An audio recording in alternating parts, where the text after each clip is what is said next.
Hello મિત્રો, કેમ છો? મજામાં? તો બધા મજામાં જશો. તો આજે આપણે બનાવવાના છીએ ભરેલા ગુંદા અને કેરીનું અથાણું.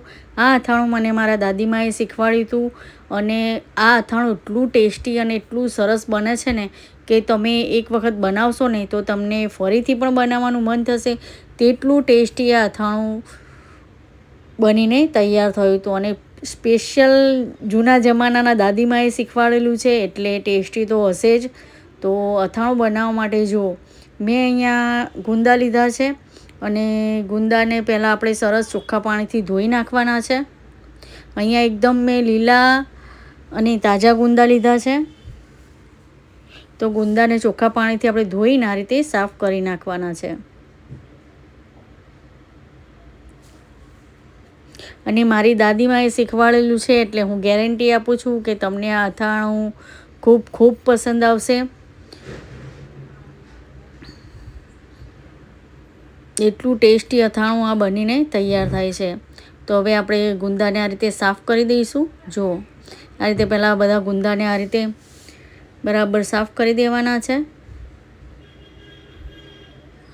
જો તમને મારો આ વિડીયો સારો લાગે અને રેસિપી સારી લાગે તો મારી યુટ્યુબ ચેનલને લાઈક, સબસ્ક્રાઈબ અને શેર જરૂરથી કરજો. કમેન્ટ કરીને મને કહેજો કે તમને આ રેસિપી કેવી લાગી. અને મારી રિક્વેસ્ટ છે કે વિડીયો તમે જુઓ પૂરેપૂરો તો મારી ચેનલને સબસ્ક્રાઈબ જરૂરથી કરજો.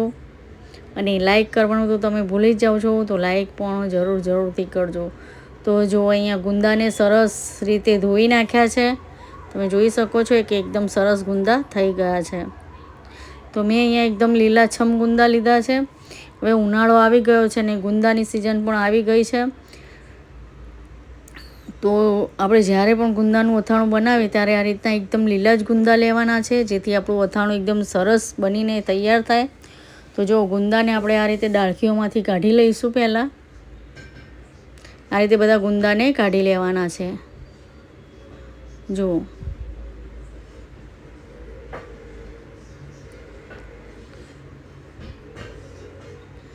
આ રીતે બધા ગુંદાને કાઢી લેવાના છે.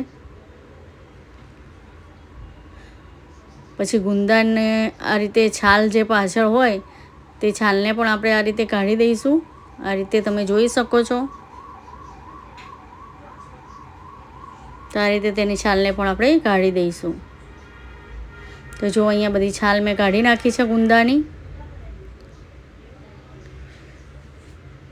તો હવે આ અથાણું બનાવવાનું આપણે ચાલુ કરીશું.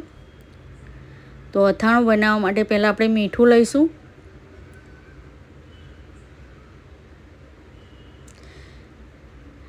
મીઠું તેના માટે લેવાનું છે ને કે જે ગુંદા અંદરથી ચીકણા હોય છે ને તે ચીકણાશ એકદમ જતી રહે છે મીઠાથી.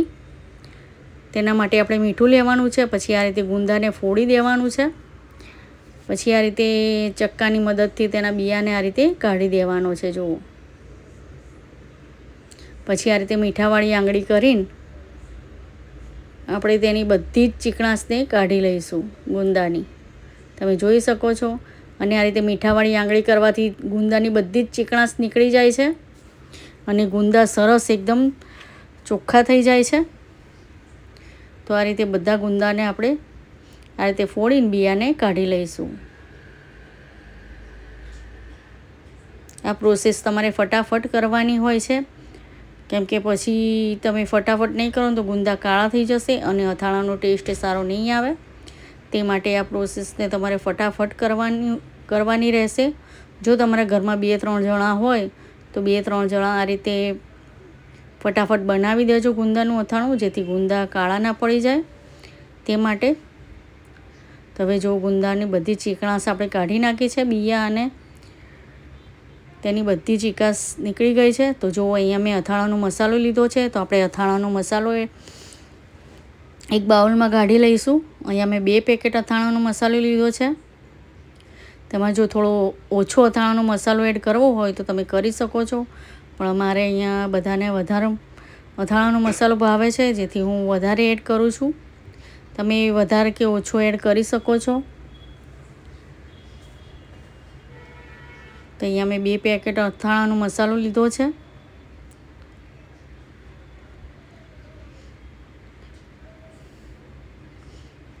આમાં બીજા કશા જ મસાલા કરવાની જરૂર પડતી નથી. તમારે આમાં જો લાલ મરચું પાવડર અને ધાણા જીરું પાવડર એડ કરવો હોય તો તમે કરી શકો છો. જો તમારે વધારે અંદર મસાલા એડ કરવા હોય તો તમે કરી શકો છો, પણ તમે આ રીતે પણ અથાણાને બનાવી શકો છો. કેમ કે અથાણાના મસાલામાં બધું જ અંદર એડ કરેલું જ હોય છે, એટલે તે મસાલામાં આપણે કશું એડ કરવાની જરૂર પડતી નથી. તો હવે આપણે જો આ ગુંદાને આ રીતે ભરી દઈશું. અહીંયા આપણે ભરેલા ગુંદાનું અથાણું બનાવવાનું છે, ભરેલા ગુંદા અને કેરીનું અથાણું બનાવવાના છીએ. એટલે અહીંયા આપણે જો ગુંદાને આ રીતે ભરી દઈશું. આ રીતે ગુંદા ભરવાથી શું અથાણાનો ટેસ્ટ એકદમ સરસ થઈ જાય છે ગુંદાનો, અને અથાણું પણ એકદમ સરસ ટેસ્ટી લાગે છે. તો આ રીતે આપણે બધા ગુંદાને ભરી દઈશું. તમે જોઈ શકો છો આ રીતે આપણે ગુંદાને ભરી દેવાના છે. આ રીતે તમે એક વખત ગુંદાનું અથાણું બનાવજો. મારી ગેરંટી છે કે એટલું સરસ અને એટલું ટેસ્ટી અથાણું બનીને તૈયાર થશે ને. તો જો આ રીતે આપણે બધા ગુંદાને ભરી દઈશું.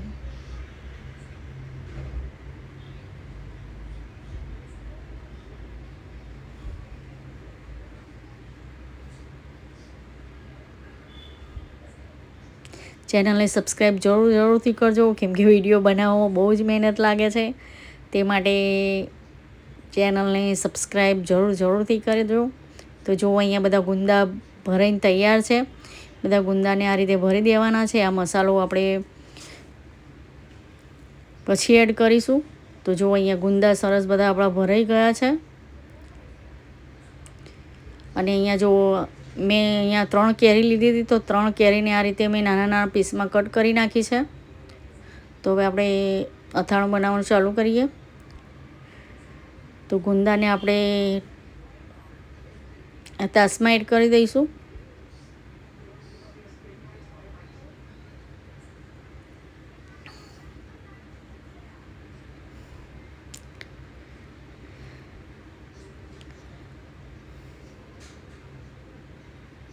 હવે આપણે જે કેરીના કટકા કર્યા હતા નાના નાના પીસ, તેને એડ કરી દઈશું. એકદમ સરસ ખાટું અને મસ્ત અથાણું બનીને અહીંયા તૈયાર થાય છે. આમાં આપણે ગળ્યા સેટ કરવાની જરૂર પડતી નથી. આ રીતે એક સરસ ખાટું અથાણું બનીને તૈયાર થાય છે. હવે જે મસાલો બચ્યો હતો અથાણાનો, તે મસાલો પણ અંદર એડ કરી દઈશું. અને જે આપણે મસાલો બચાવીને રાખ્યો હતો તે મસાલાને પણ એડ કરી દઈશું. હું અહીંયા વધારે મસાલો એડ કરું છું. જો તમારે થોડો ઓછો મસાલો એડ કરવો હોય તો પણ તમે કરી શકો છો. તો આ રીતે જો આ રીતે મિક્સ કરી દઈશું બધા મસાલાને.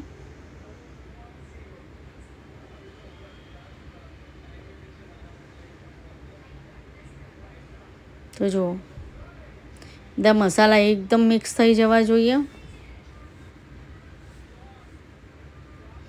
તો અહીંયા જો બધા મસાલા સરસ ગુંદા અને કેરીમાં સરસ મિક્સ થઈ ગયા છે.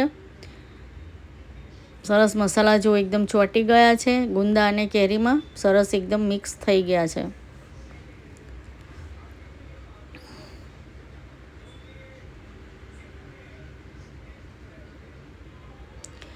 તો હવે અહીંયા મેં સરસ્યું પહેલાં ગરમ કરી નાખ્યું હતું. ગરમ કરીને આને ઠંડુ થવા દીધું હતું.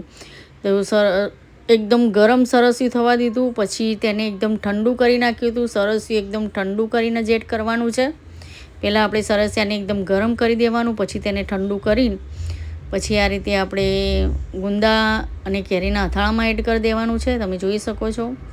અહીંયા તમારે અથાણું જો લાંબો ટાઈમ સુધી રાખવું હોય તો તમે થોડું વધારે સરસ્યું અંદર એડ કરજો. અને જો તમારે સરસ્યું અંદર એડ ના કરવું હોય તો તમે સાદું સિંગ તેલ પણ એડ કરી શકો છો. તમે કોઈ પણ તેલ અંદર એડ કરી શકો છો. જે પણ તમારે તેલ અંદર એડ કરવું હોય તે તમે કરી શકો છો.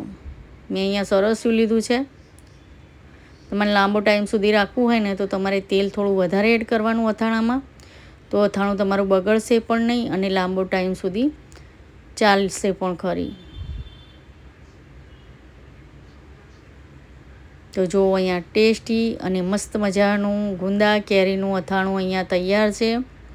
તો આ રીતે મિક્સ કરીને આપણે તેને બરણીમાં ભરી દઈશું અને પછી જ્યારે તમારે ખાવું હોય ત્યારે ખાઈ શકો છો.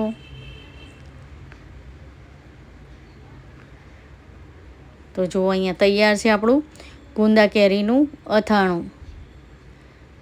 તો બધાને મારા તરફથી જય મા લક્ષ્મી અને જય શ્રી કૃષ્ણ. તો હવે આને આપણે બરણીમાં ભરી દઈશું.